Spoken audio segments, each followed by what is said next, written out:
Solar system সম্পর্কে মানুষের 3টি ভুল ধারণা নিয়ে আজকে আলোচনা করব। নাম্বার 1, সোলার সিস্টেম মেঘলা দিনে বা বৃষ্টির দিনে কাজ করে না।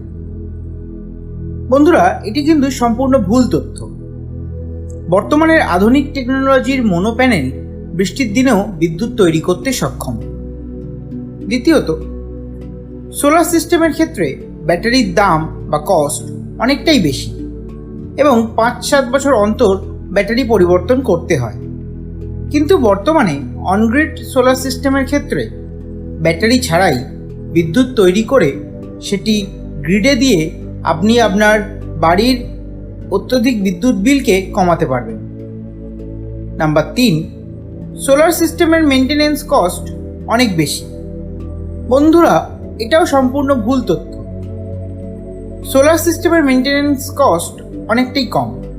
মাসে একবার জল দিয়ে প্যানেল পরিষ্কার করলেই হবে এবং বাড়ির ছোট সিস্টেমের ক্ষেত্রে আপনি যদি চান আপনি নিজেই সেটা করতে পারবেন।